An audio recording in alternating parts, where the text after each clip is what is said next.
If you want to start learning how to repair electronic devices, there are a few basic tools you will need at hand. And with me here, I have the basic ones. So we are going to go through all of them and see what you really need to start your venture.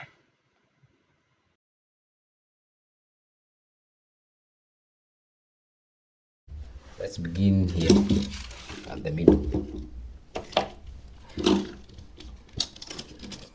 If you want to open up electronics devices, you will need a set of screwdrivers. So we have depending on the screws you will have on the device, you have the Philip head, the flat head, and the ones that look like a star. So depending on the screw, you will have different heads. You see, this one is a star. This one you can have flat.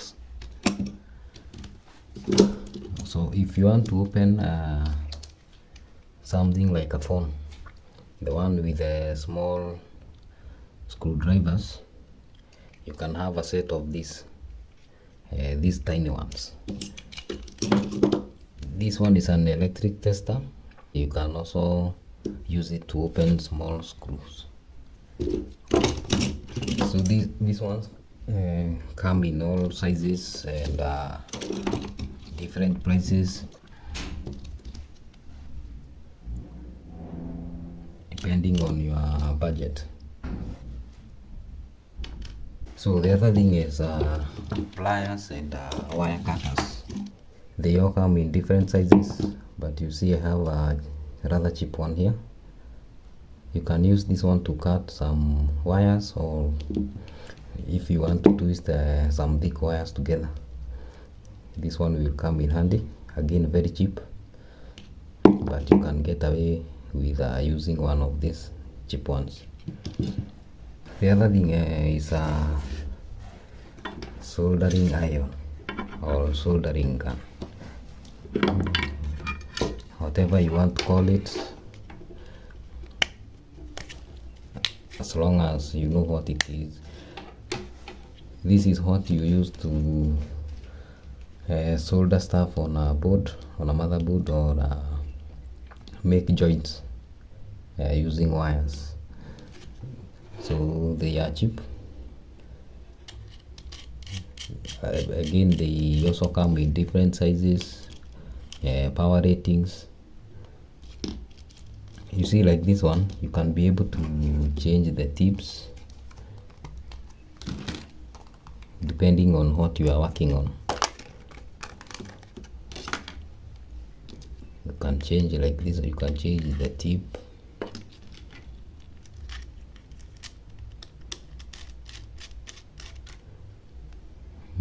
Very useful tool. Also, this one gives you it gives you this functionality of changing the temperature.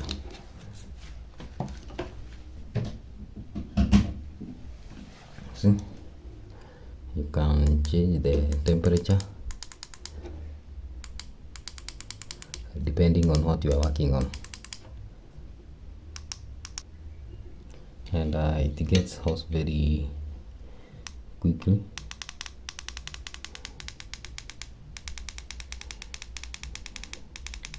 It goes all the way to 520 degrees.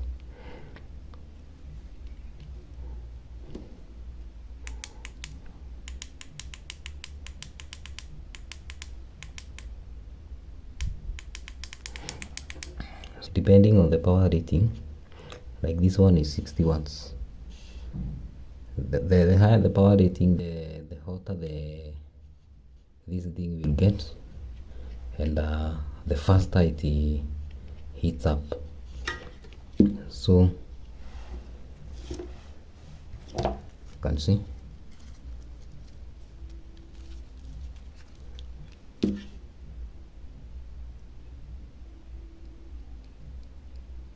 seems we are not to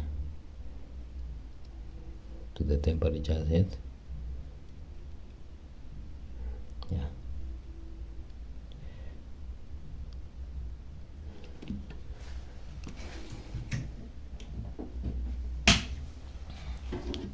This is a basic tool that everyone needs while working on electronics.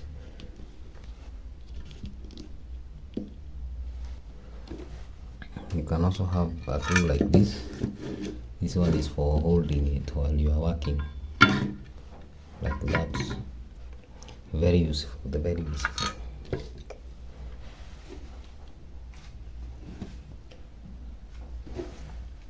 The next thing is soldering wire. This is the stuff you use to make joints, solder stuff on a motherboard, and it's an alloy. So the soldering is the process of joining two metals with the help of an alloy. So the alloy is what we call the solder, this one, and we have different types. Like we have unleaded, lead-free solder. We have also the leaded solder. So the main difference is that for lead-free, it has a very high melting point, and that makes it difficult to work with. If you are beginning to work on stuff, you should consider using leaded solder. It melts at a lower temperature compared to lead-free, and it's very easy to work with.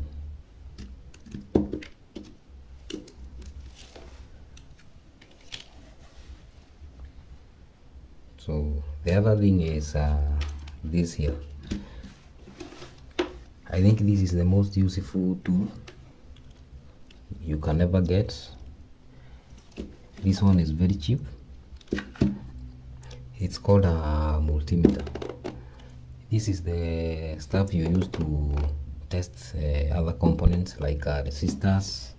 You can test for voltage. You have both DC and AC voltages. You can measure current.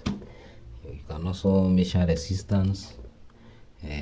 You can. This one has a function of generating a small PWM, but I have never used it. You can also measure for continuity or diode mode.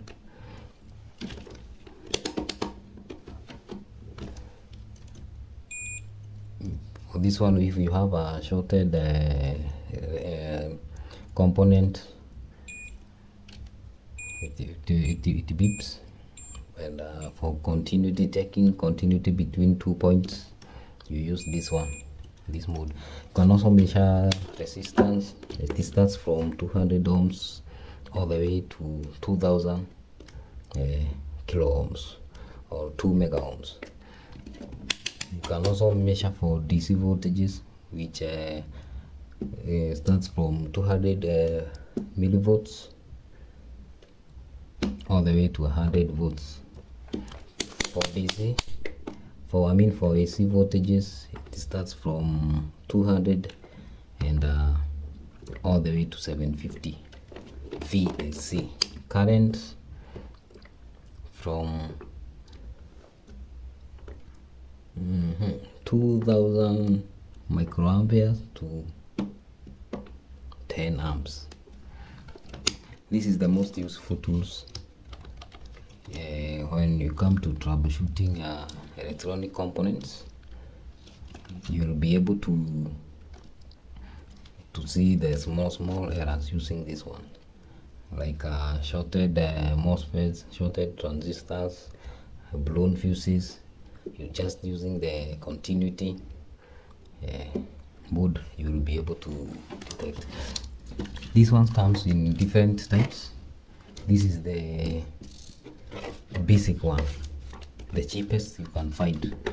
There are others which have more functions than this, and they go for a lot of money, but you can get away with using this one.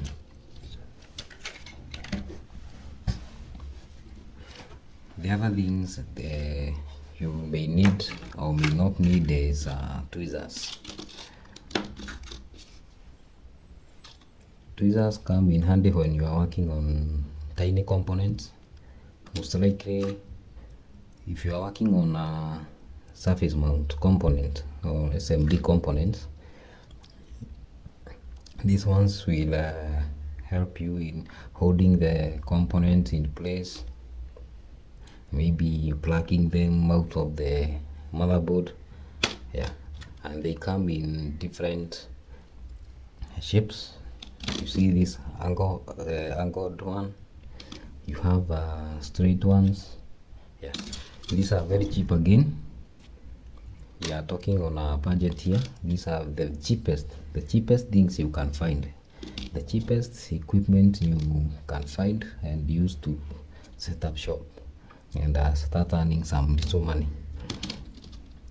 So tweezers, very useful. The other thing you may need is electric tape or insulating tape. If you make joints, wire joints, you need to insulate them, and again, cheap. You can use this one, the insulating tape. They come in different sizes, prices, colors, name them. So there is another tool that is known as a rework station. For the rework station, it's a tool which you can call it a hot air station. It provides you with hot air, especially when it's useful, especially when you are working on surface mount components. You blow them using hot air, and then you will be able to melt the solder. I have one here.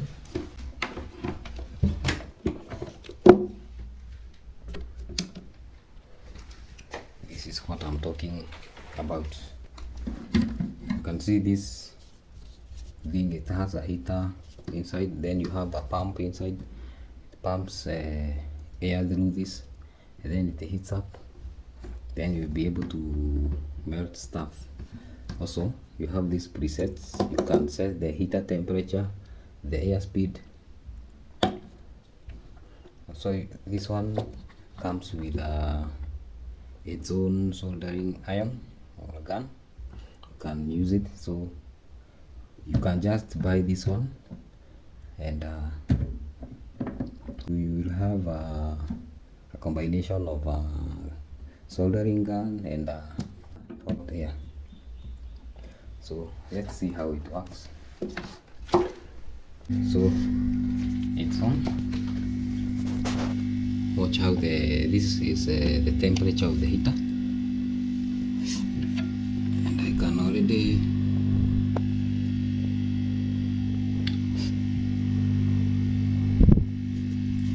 increase the air temperature.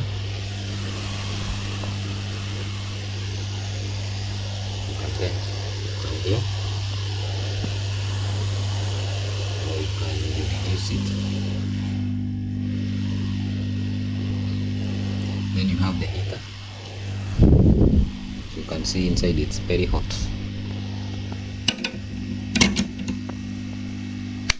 This is a very useful tool, especially when you are working on mobile phones, changing chips on the motherboard, and maybe charging ports.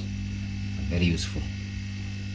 And that's all for the tools you need to start up a shop and start repairing stuff. They are maybe for those among those tools I've shown you, this is the most expensive one. The others are very cheap, and again, as I said, you can get away with using cheap tools. No one will really tell whether you repaired his device using a very expensive tool or a cheap tool. At the end, the aim of repairing the device is whether it starts working again. So don't shy away from using cheap tools. It's a good way of saving some money. So thank you, and see you next time.